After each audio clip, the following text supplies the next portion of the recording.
Bella is standing near the flowers on the roof. He is looking at the sky. The sky is cloudy today. This means that it is raining. The wind blows randomly around. Bella's untied hair is falling on her face in the rhythm of the wind. Bella repeatedly tucks the hair that falls on her face behind her ear. But they keep falling on his face. He is very annoyed by this. Suddenly he felt the presence of someone beside him. Leo is standing looking, his strange smile on his face. The eyes are burning like fire. The hair on the head is curly. Bella glances at Leo. He doesn't know why he feels a lot of tension towards her. I want to look like this all the time. Idris suddenly grabbed her waist from behind. Stand with oneself. Bella smiled softly. Looking away, he said, "Where have you been all this time? I've been waiting here for you ever since." Leo smiled awkwardly in response to his words. Then he turned her towards him and hugged her gently and said, "I'm always around you. I want to touch you, don't you know that?" Bella did not answer. He pulled himself away from her and looked at the sky again. Then he felt something cold twisting his leg. He quickly looked back at his feet and saw a huge snake of black color rising from his feet, twisting its entire body. Immediately, Bella screamed in fear, but no words came out of his mouth. He just started, Twisting his whole body, the snake raised its hood to face him. Bella looked at the eyes of the snake for a while and was lost in a whirlwind. He's not screaming anymore. It is completely silent. The snake now slid its sticky tongue down Bella's throat. Then he bit his side cheek. Bella immediately screamed. Leo was woken up by her screams. He quickly got out of bed and switched on the light and looked at Bella. He was startled by looking at it. Blood is pouring down Bella's left cheek. It looks like someone bit him very hard. There are marks like human teeth on the cheeks. He quickly approached Bella, but immediately Bella got scared and pushed him with both hands and threw him down. Leo got a lot of pain in his hand after falling. Harry woke up hearing Bella's scream from the next room. Without delay, he came quickly in front of their room. After knocking the door repeatedly, Idris got up and opened the door. He quickly approached the girl and asked in an excited voice, "What happened?" He was shocked to see the blood on Bella's cheeks. Bella grabbed her father and shouted, "Dad, that guy bit me. He is a snake. Look what he did by biting my cheek. Ugh, it hurts so much, Dad. I'm going to die. He's going to kill me. Dad, save me. Ugh, I can't take it anymore. Dad, it hurts so much doing mine." Bella fainted while saying the words. Harry was shocked to see her daughter's words and condition. On the other hand, Leo is also in the same situation. He doesn't understand anything. Why is Bella blaming him? Harry looked at Leo and asked what happened. In response to his words, Idris said that he did not know anything. Tanisha suddenly wakes up in her sleep after hearing her scream and sees this condition. After listening to her, Harry sat quietly with the unconscious girl for a while. Then, thinking of something, he looked at the clock and saw that it was 4 o'clock in the night. He looked at Idris and said, "And after a while, Fajr will be called. After the prayer, we will go to that master with Bella." Leo nodded in response to his words. However, there is a look of annoyance on his face. Then, Leo brought the first aid box and cleaned Leo's cheek and bandaged it. After a while, when the Adhan was called, Harry and Leo prayed together in the room. Then they took Bella in their arms and left for Huzur's house. After driving for about an hour and a half, they reached Huzur's house. Bella has not yet regained consciousness. Bella is placed on a prayer mat. He regained consciousness shortly before, but after regaining consciousness, he is not talking to anyone much. It is completely silent with fear. It's like not knowing anyone. Huzur is sitting next to him by placing him on the prayer mat. He recites some surahs several times and sprinkles rose water on Bella. Bella's body is shaking, but he is not saying anything. After a few moments of silence, Huzur asked Bella, "Assalamu alaikum." "Assalamu alaikum." Bella gave no reply even after saluting 3 times. Instead, he sat quietly as before and started humming. Now the master asked in a slightly angry voice, "Who are you? Why are you hurting the girl like this?" This time too, there was no reply from Bella. He hummed louder and louder. This time the master was very angry. He took some Zamzam water from a pot beside him and splashed it on Bella. Immediately Bella screamed. Bella said in a fiery voice, "Leave me, let me go. Why did you call me? I will finish everything. I will destroy everyone." Huzur stopped him by reprimanding him and said, "You can't do anything. Tell me who you are. Why are you doing this to the girl? Leave her alone." Bella started laughing awkwardly after hearing Huzur's words. He said in a hoarse voice with a laugh, "I will never leave her. I will take her with me. I will. Tell her to leave her husband. Tell her to get out of my way. Otherwise, I will exterminate her husband's family. I will not leave anyone alive. Bella from me. No one can take it from me. Tell everyone to give it to me." By saying these words, Bella started acting like hummed again. The master remained silent for a while and asked, "Who are you? How did you come with her? Why do you want to take her?" Bella again hoarsely said, "I am a lover jinn. I am a very bad jinn and very powerful. Please don't interfere with my work, otherwise you too will perish. Don't you have 3 daughters? Your eldest daughter has 2 sons and daughters. Your granddaughter is very veiled, isn't she? Your granddaughter's name is Diana. You love her very much, don't you?" "How did you know that? They live far away." The jinn inside Bella laughed awkwardly, shaking the whole room. "Stop laughing and chew again and say, 'Why, that's all I know about your 14 fists. You'd better stay out of my way. Stop me from coming near her. Then I'll wipe out your family. Your daughters and granddaughters are very veiled, aren't they? All veiled. I will be shameless in front of people. So please, don't interrupt my work." This time, Huzur was very nervous. He became lonely in sweat. He is shaking with fear. He was silent for a while and thought about something. Then Leo and Harry looked them and asked to go out. He wants to talk to Jinn in person. Harry and Leo quickly left the room without thinking. Huzur closed the door and sat in front of Bella again. Talked to her for some time. Leo and Harry have returned home with Bella. Although Bella is conscious, her health is very bad. He is impossibly weak. Starting from the cheeks, the whole body is in a state of paralysis. Before bringing him, Huzur said that the jinn who has come with him is very powerful and terrifying. It is not in the master's power to deal with that jinn. Rather, if Huzur tries to help Bella again, her family will be in danger. So Huzur can't help anymore in this matter. But before leaving, he called Idris and gave him a piece of advice. That is, Leo needs to be reunited with Bella as soon as possible. You have to live like a husband and wife by having physical relations. If the jinn does not take him, after putting Bella to bed and leaving Harry by her side, Leo went to fix 2 women for him, who will always be by Bella's side. Will not leave him alone for a moment, because Huzur has repeatedly forbidden that if Bella is alone, the jinn will get a chance to do something bad with her. That is why 2 good women should be kept with him at all times, who will take care of him. Leo is still not back.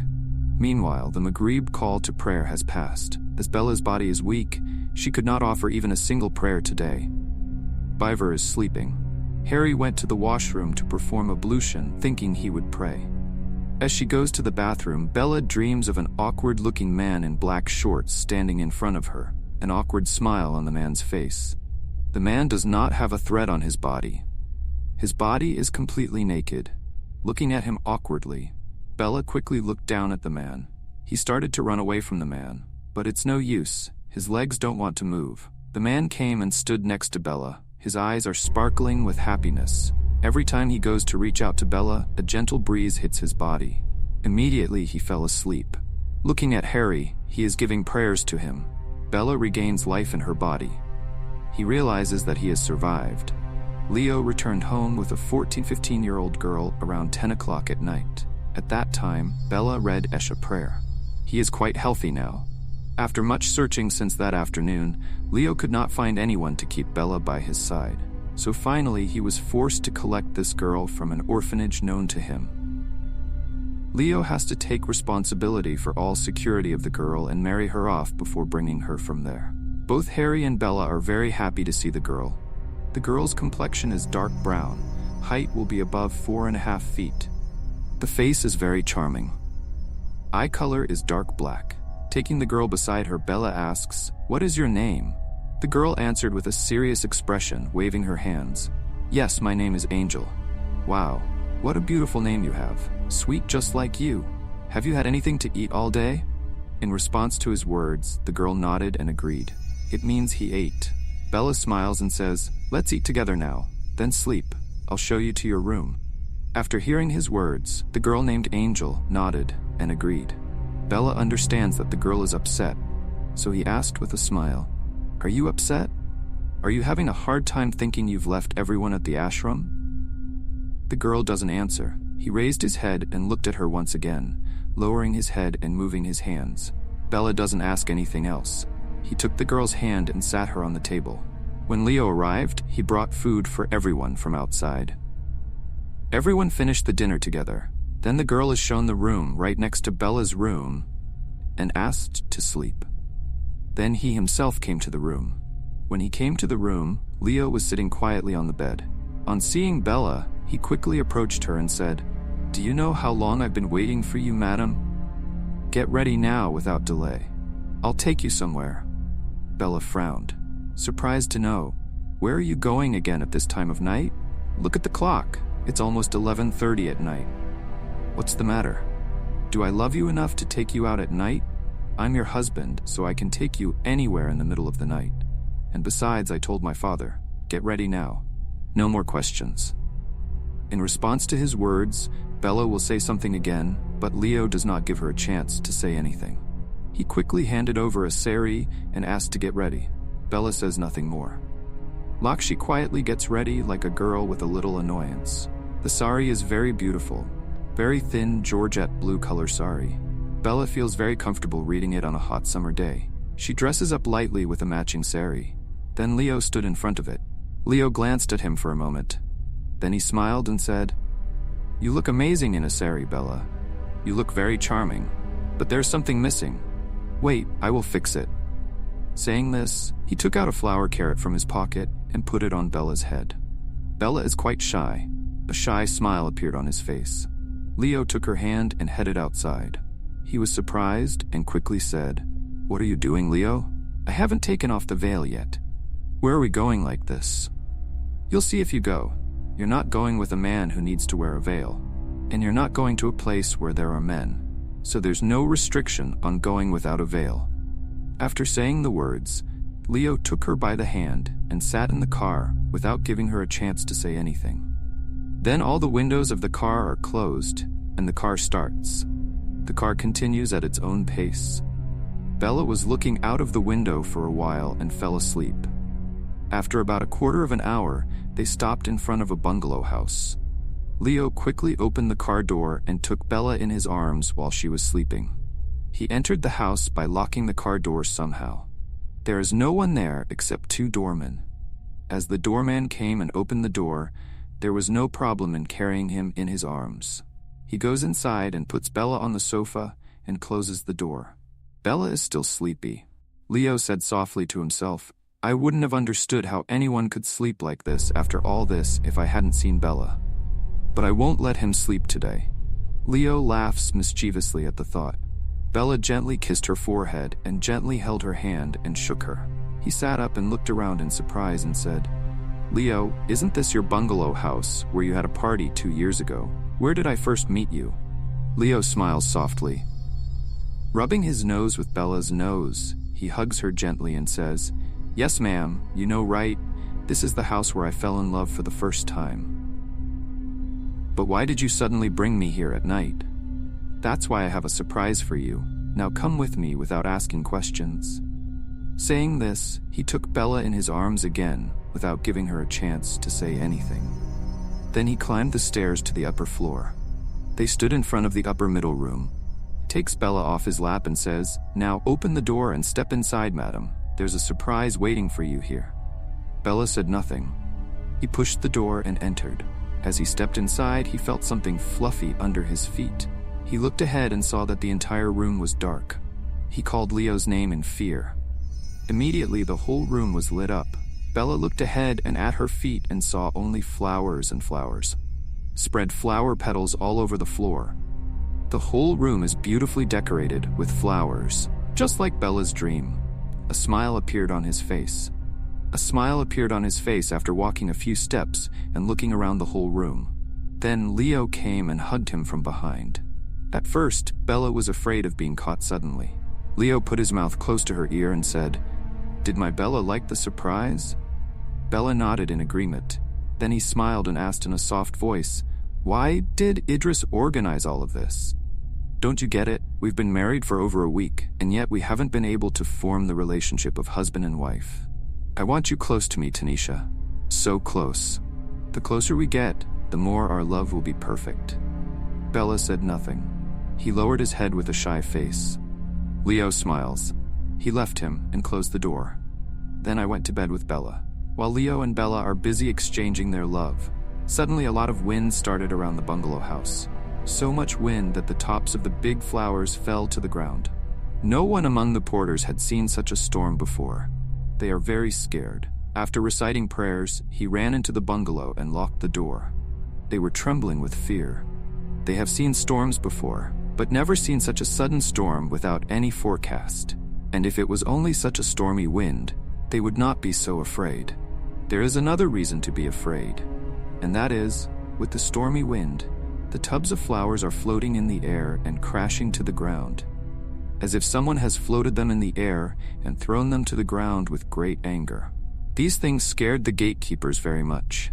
They thought for a moment and went upstairs to call Leo. But Leo is strictly prohibited. After he went to the room with Bella, no matter what, no one called them. In this way, the storm continued for quite some time. Then, gradually, everything became silent. The gatekeepers felt some peace in this. As they open the door and go out, Leo's phone on the table behind them starts ringing. They went to the phone instead of moving forward. He picked up the phone and saw that the call came from the number saved with father-in-law. Meanwhile, the clock struck almost midnight. People look at each other. By that time, the phone stopped ringing. They put the phone down and stepped forward again. The phone rang again from behind. Now one of the two picked up the phone without thinking. Suddenly someone shouted from the other side, "Leo, I'm dead. I need to be taken to the hospital, otherwise I won't live. Hurry back home with Bella. Save me." The person on the other side hung up the phone while crying. The two gatekeepers trembled with fear. They don't understand what they should do now.